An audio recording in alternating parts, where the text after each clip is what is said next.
కార్తీక పురాణము 6వ అధ్యాయము 6వ రోజు పారాయణం. దీపదాన విధి మహత్యం.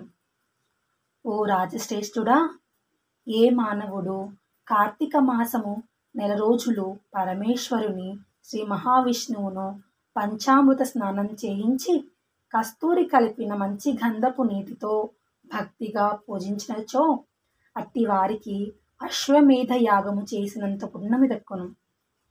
అట్లనే ఏ మానవుడు కార్తీక మాసమంతయు దేవాలయమందు దీపారాధన చేయునో వారికి కైవల్యం ప్రాప్తించును.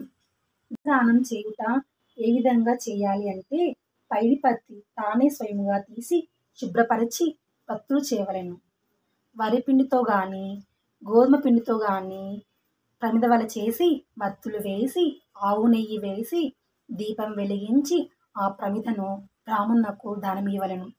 శక్తి కొలది దక్షిణ కూడా ఇవ్వలెను. ఈ ప్రకారముగా కార్తీక మాసమందు ప్రతిదినము చేసి ఆఖరి రోజున వెండితో ప్రమిదను చేయించి బంగారముతో వత్తి చేయించి ఆవు నెయ్యి నిండుగా పోసి వెనుక చేసిన ప్రాకారముగా గోధుమ పిండితో ప్రమిదను చేసి ఆవు నెయ్యి పోసి దీపం వెలిగించి ఈ నెల రోజులు దానం చేసిన బ్రాహ్మణునకే ఇది కూడా దానం చేసిన బ్రాహ్మణునకే ఇది కూడా దానం ఇచ్చిన ఎడల సకలైశ్వర్యములు కలుగుటేగాక మోక్ష ప్రాప్తి కలుగును. దీపదానం చేయువారు ఇట్లు పఠించవలెను. సర్వజ్ఞానప్రదం దివ్యం సర్వసంపస్తు కవహం దీపదానం ప్రదా స్వామి శాంతిరస్తు సదా మమ అనే స్తోత్రం చేసి దీపదానం చేయవలెను.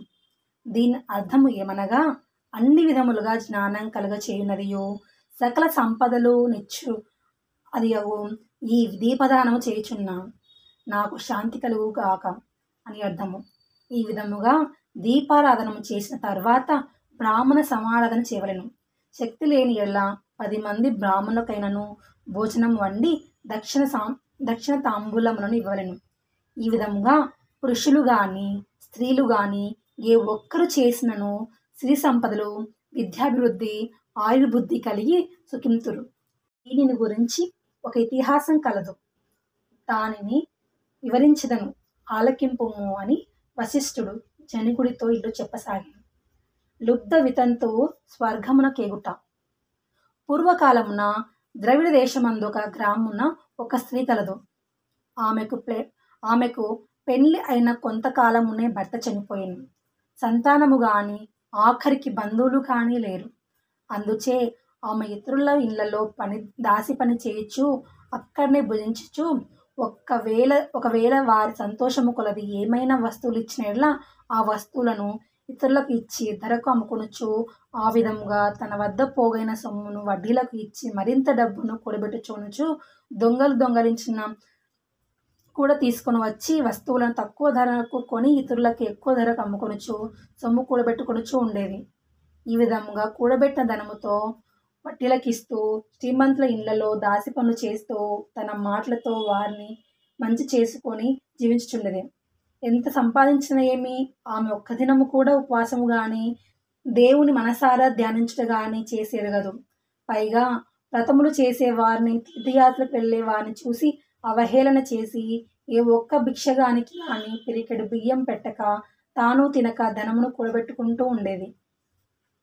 అట్లా కొంతకాలము జరిగినది.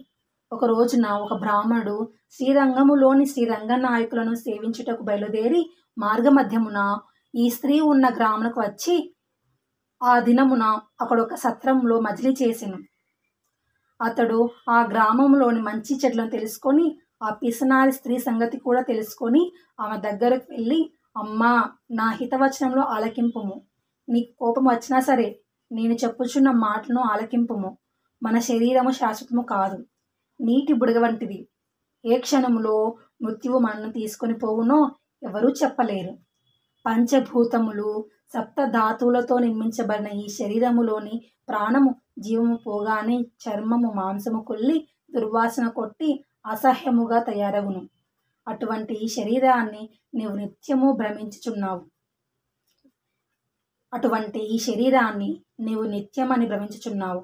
ఇది అజ్ఞానంతో కూడిన దురాలోచన తల్లి, నీవు బాగా ఆలోచించుకో. అగ్నిని చూచి మిడత దాన్ని తిందామని భ్రమించి దగ్గరకు వెళ్ళి భస్మమవుచున్నది.